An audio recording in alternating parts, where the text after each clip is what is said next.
नमस्कार, मैं डॉक्टर नागराज मुळे, महात्मा फुले महाविद्यालय अहमदपुर में हिंदी विभागाध्यक्ष एवं सहयोगी प्राध्यापक के रूप में कार्यरत हूँ। छात्रों, सर्वप्रथम आप सभियों का BA तृतीय वर्ष इस कक्षा में हार्दिक स्वागत है। आज हम स्वामी रामानंद तीर्थ मराठवाड़ा विश्वविद्यालय नांदेड़ के BA तृतीय वर्ष ऐच्छिक हिंदी के पाठ्यक्रम के बारे में जानकारी प्राप्त करेंगे। मित्रों, इसमें 2 प्रश्न पत्र है। एक है हिंदी साहित्य का इतिहास, पेपर क्रमांक 9, और 10वां पेपर है हिंदी भाषा। इनमें से आज हम हिंदी साहित्य का इतिहास इस प्रश्न पत्र के बारे में चर्चा करेंगे, इसके बारे में जानकारी प्राप्त करेंगे। हिंदी साहित्य का इतिहास, इस प्रश्न पत्र में 2 खंड हैं, खंड क और खंड ख। खंड क में 2 उप विभाग है और खंड में 2 उप विभाग है। खंड क के अंतर्गत जो 2 उप विभाग है, उनमें से पहला जो भाग है वह है आदिकाल। आदिकाल के अंतर्गत आदिकाल का परिचय हमको देखना है और आदिकाल की प्रेरक परिस्थितियां कौन सी हैं वह भी हमको देखनी है। आदिकाल के परिचय के अंतर्गत हम ऐसा देखते हैं कि आदिकाल का कालखंड क्या है, आदिकालीन जिसको हम कहेंगे काल विभाजन की समस्या है या उसके नामकरण की समस्या है, या आदिकाल को लेकर किन किन आचार्यों ने अपने मत व्यक्त किए हैं उसको भी हम देखने वाले हैं, या आदिकाल में कौन कौन सा साहित्य लिखा गया या कौन कौन से रचनाकार हुए उसके बारे में इसके अंतर्गत चर्चा होनी है। दूसरा जो भाग है वह है आदिकालीन प्रेरक परिस्थितियों का। इसके अंतर्गत जो विभिन्न परिस्थितियां हैं आदिकाल में, उसमें राजनीतिक परिस्थितियां हैं, सामाजिक परिस्थितियां हैं, धार्मिक परिस्थितियां हैं और साहित्यिक परिस्थितियां हैं। इसको लेकर हम चर्चा करने वाले हैं। दूसरा इसमें जो उपविभाग है वह है भक्ति काल का। भक्ति काल का परिचय, उसमें एक उपविभाग है फिर दूसरा निर्गुण भक्ति और तीसरा है सगुण भक्ति। निर्गुण भक्ति धारा के अंतर्गत फिर उसकी 2 उपधाराएं हैं, ज्ञानाश्रयी शाखा और प्रेमाश्रयी शाखा। ज्ञानाश्रयी शाखा को हम निर्गुण संत काव्यधारा भी कह सकते हैं और प्रेमाश्रयी शाखा को सूफी काव्यधारा की प्रवृत्तियां कह सकते हैं। तो निर्गुण भक्ति धारा की ये जो 2 शाखाएं हैं उनकी प्रवृत्तियों को देखना है। सगुण भक्ति धारा के अंतर्गत फिर उसकी 2 उपधाराएं, एक है राम भक्ति शाखा और दूसरी है कृष्ण भक्ति शाखा। इन दोनों की प्रमुख प्रवृत्तियां जो हैं उसको भी हम इसके अंतर्गत देखने वाले हैं।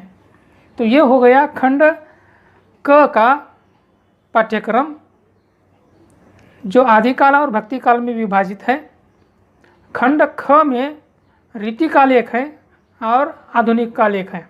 रीतिकाल के अंतर्गत रीतिकाल का परिचय, रीतिबद्ध, रीतिसिद्ध और रीतिमुक्त, ये जो 3 काव्यधाराएं हैं उनका संक्षिप्त परिचय हमको देखना है। रीतिकाल के बाद हिंदी साहित्य के इतिहास का जो अंतिम काल है आधुनिक काल, उसका भी परिचय हमको देखना है। भारतेंदु युग, द्विवेदी युग, छायावाद, प्रगतिवाद, प्रयोगवाद और नई कविता की प्रवृत्तियां भी हमको इसके अंतर्गत देखनी है। तो इस प्रकार से आपकी समझ में आया होगा कि हिंदी साहित्य का इतिहास 4 कालों में बंटा हुआ है। 4 कालों में उसका विभाजन है। पहला काल है आदिकाल, दूसरा काल है भक्ति काल, तीसरा है रीतिकाल और अंतिम और चौथा काल है आधुनिक काल। तो इनका संक्षेप में परिचय पाठ्यक्रम के बारे में मैंने आपको दिया है। इसके बाद जो स्वामी रामानंद तीर्थ मराठवाड़ा विश्वविद्यालय नांदेड़ की जो परीक्षा होगी विद्यापीठ की, विश्वविद्यालय की, तो वह किस प्रकार से होगी या प्रश्न पत्र का स्वरूप कैसे होगा, इसको लेकर भी हम आज चर्चा थोड़ी सी करेंगे। तो इसके अंतर्गत हम ऐसा देखते हैं कि प्रश्न पत्र का जो प्रारूप है उसमें सिर्फ 3 प्रश्न आपको परीक्षा में पूछे जाएंगे, जो कि इस प्रकार से हैं। पहला जो प्रश्न है वो भक्ति काल पर विकल्प के साथ दीर्घोत्तरी प्रश्न होगा। भक्ति काल का जो पाठ्यक्रम है उसमें भक्ति काल का परिचय हमने देखा, भक्ति काल की जो निर्गुण भक्ति धारा की जो उपधाराएं हैं निर्गुण और सगुण, उस पर प्रश्न आएंगे, और सगुण की 2 उपधाराएं जो हैं राम भक्ति और कृष्ण भक्ति शाखा की प्रवृत्तियां, उसको लेकर प्रश्न पूछा जाएगा। अर्थात कुल मिलाकर भक्ति काल ये जो है उस पर 2 प्रश्न आपको विकल्प के साथ पूछे जाएंगे, आपको 1 लिखना है, और यह प्रश्न 15 अंक के लिए निर्धारित किया गया है। उसके बाद दूसरा प्रश्न आधुनिक काल पर विकल्प के साथ दीर्घोत्तरी प्रश्न का होगा, यह भी 15 अंक के लिए है। अब आधुनिक काल पर कौन कौन सा पाठ्यक्रम है, तो आधुनिक काल में आधुनिक काल का परिचय है और भारतेंदु से लेकर नई कविता तक की प्रमुख प्रवृत्तियां हैं, तो उसमें से आपको 2 प्रश्न पूछे जाएंगे, 1 लिखना है। अंक कितने हैं, तो 15। और अंतिम और तीसरा प्रश्न है टिप्पणियों का, उसमें 2 बीट हैं, 2 भाग हैं, एक भाग है, उसमें आदि काल पर विकल्प के साथ टिप्पणी पूछी जाएगी 5 अंक के लिए। आदिकाल का पाठ्यक्रम कौन सा है, तो आदिकाल का परिचय है और आदिकाल की प्रेरक परिस्थितियां हैं, इस पर आपको 2 टिप्पणियां पूछी जाएंगी, 1 लिखनी है। और खंड ब में अर्थात दूसरे बीट में ब बीट में रीतिकाल पर 2 टिप्पणियां पूछी जाएंगी, 1 आपको लिखनी है। रीतिकाल पर कौन कौन सा पाठ्यक्रम है, तो रीतिकाल का परिचय है, इसमें प्रेरक परिस्थितियाँ आएंगी खास तौर से, और रीतिबद्ध रीतिसिद्ध रीतिमुक्त काव्यधारा का जो संक्षिप्त परिचय है उस पर आपको टिप्पणी पूछी जाएगी 5 अंक के लिए। तो ऐसे कुल मिलाकर 40 अंक का पाठ्यक्रम पर जो अंक विभाजन है, अंक निर्धारण है, उसके बारे में हमने चर्चा की है, और 35 अंक का इस पर आपको अंतर्गत मूल्यांकन का कार्य है।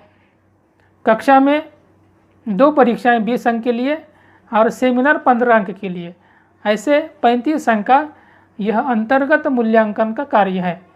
तो टोटल कुल मिलाकर कितना अंकों का निर्धारण हो गया, तो 75 अंक का, 40 + 35। आशा है कि आप इस पाठ्यक्रम को समझ गए होंगे, प्रश्न पत्र के बारे में आपने जानकारी प्राप्त की होगी। तो यहाँ पर मैं अपनी वाणी को विराम देता हूँ। आप लोगों का बहुत बहुत धन्यवाद, आपने मुझे सुना। धन्यवाद।